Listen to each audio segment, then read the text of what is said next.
Oh, hello there.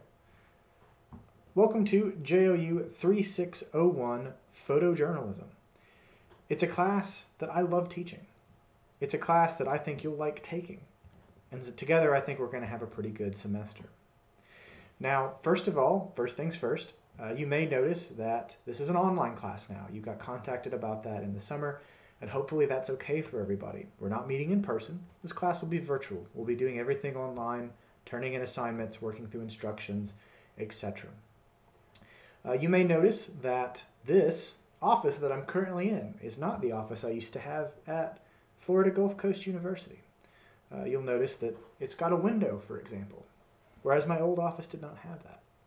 That's because I no longer teach full-time at Florida Gulf Coast University. I loved working there. I'm going to miss Lynn Milner and Judd Cribbs greatly, but I now work at the Multimedia Journalism Department at Georgia Southern University. That's where I happen to be right now. That's something that happened this summer. Now, when I knew I was going to leave, I thought, I can't just leave my photojournalism students. I like the class too much. I like my students too much. So what I am doing now is teaching this class online for Florida Gulf Coast University. It's just that instead of teaching it as your assistant professor, I'm teaching it as an adjunct professor while I do my full-time duty up here.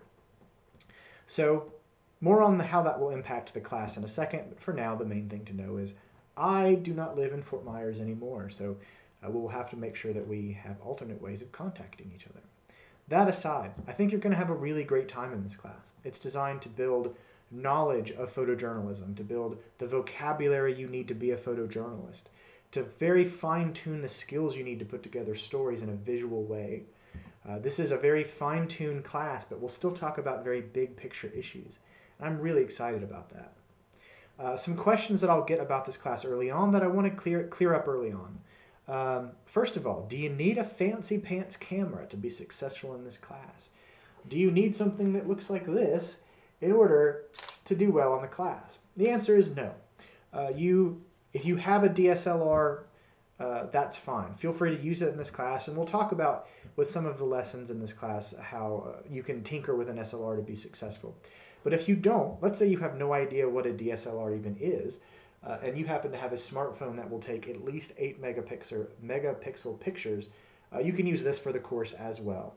Now, if you have no way of taking pictures in any possible way, please contact me via email. We will work out something. I'll figure out a way for you to rent something or something like that. For now, the big thing to remember is that this is a course that's designed to teach photojournalism across the board, from smartphones to point-and-shoots to fancy pants DSLR cameras. So don't feel like you have to go rush out and buy something amazing. What you have will most likely work. Now the next question, other than gear, is books. We have one required book for this course, and it looks like this. It is a nice little handbook. It's a relatively affordable handbook, usually. And up until this semester, this has been very easy to get.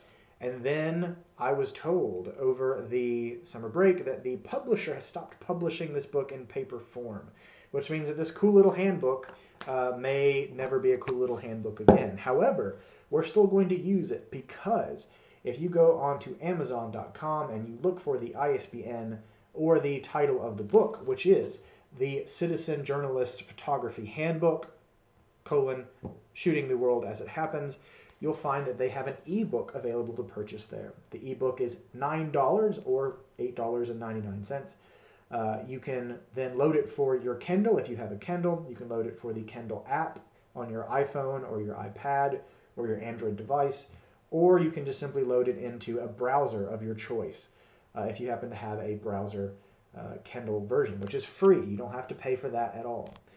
So you will most likely, unless you got lucky and found a cheap one of these, be using the ebook. It's exactly the same. It's just electronic, and it covers all of the pages kind of like a document.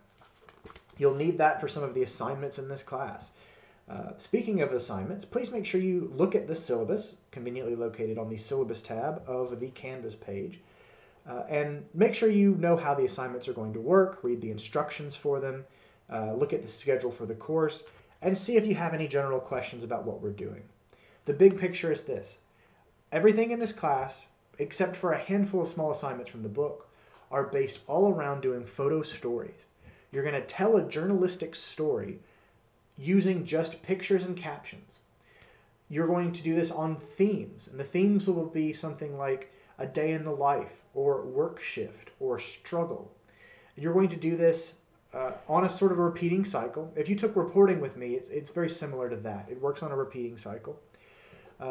You'll look at the schedule, and that'll make sense to you once you take a look at that. The big thing to keep in mind is you kind of always need to be thinking of ideas. Always keep a visual eye out for possibilities for photo stories that may exist.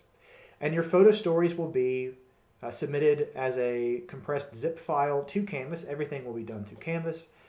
And your photo stories will be this.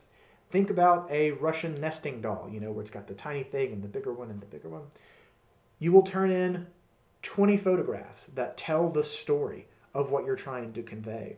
And then of those 20, you'll pick the 10 best of those, and you'll put those together. That'll be in a bigger folder. And then you'll pick the 5 best of those. So I will be looking at your pick of 20 photos, 10 photos, and 5 photos, but they will build off of each other. Specific instructions for that are located on the Canvas site, and specific instructions on how to turn in the assignments are located also as a module. That brings us to modules.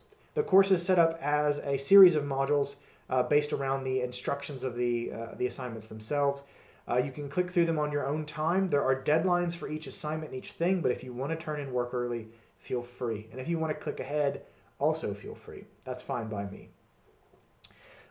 Most of the lessons are done in video format, either something like this or a lecture that you can click on and watch and listen. Feel free to pause those at any time. Feel free to access those at any time. You don't have to be online in a certain period of time. You can just do it whenever you want to do it. Do it at your own leisure. As long as you're making deadline, that'll work. Now that brings us to office hours, the last thing we really need to talk about, because I am currently about 8.5 hours away from you in lovely, beautiful Statesboro, Georgia, which is not lovely and beautiful Fort Myers, Florida. So what we're going to do is this. Every Friday, I have set aside a big chunk of time that is office hours just for you. Between 2 p.m. and 4 p.m. every Friday afternoon is digital office hours for this class. You can either call me on my telephone, which is the number is located on the syllabus in the Canvas tab on the syllabus tab on the Canvas site, or you can log into Skype, everyone's favorite digital telephone thing / webcam thing.